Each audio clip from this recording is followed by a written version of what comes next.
આ એક દી એક મચ્છર એની માને એકનું એક દીકરું. હવે એ છોકરા તો આપણને વાલા હોય મચ્છર નહીં, એના છોકરા તો એટલા જ વાલા હોય ને. એ રાતના 10:30 થઈ ગયા તો આવ્યું નહીં. એની માં બિચારી હાફળી ફાફળી થઈ ગઈ, મારું છોકરું ક્યાં ગયું, મારું ચકુલિયું ક્યાં ગયું એમ. ત્યાં તો કરતું આવ્યો, નાનું એવું હેલિકોપ્ટર આવતું એમ. એની માં કેવું મને ચિંતા થતી હતી, ક્યારનો તું ગયો તો, ક્યાં રોકાઈ ગયો તો? અરે કે માં હું જ્યાં જાઉં ત્યાં લોકો તાળીઓ વગાડતા હતા. એની માં કે બેટા એ કાંઈ તારું સ્વાગતની તાળીઓ નહોતા વગાડતા, મારી નાખવા સારું વગાડતા હોય.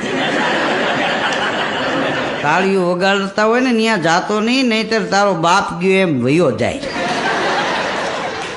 તારા બાપને ના પાડી હતી નાઇટકમાં જવાની, ગયો એમાં એ કે હારો સીન જાયમાં અને હતા એ તાળીઓ વગાડીને આવડી કૂદકો મારવા ગયો.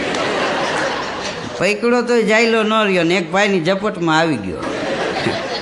તેદુની હું વિધવા થઈને તારી આશા એ કે જીવું. એટલે હવે તું ક્યાંક જા ને તાળીઓ વગાડે નહીં ત્યારે બેટા કે ઊભું ન રહેવું. હા, તાળી એટલે સમજી લેવાનું કે અહીંથી આપણે હટકાવી મારી, પછી ત્યાં રહેવાય નહીં. કારણ કે બધી જગ્યાએ તાળીઓ માણસ આનંદ સારું નથી વગાડતા.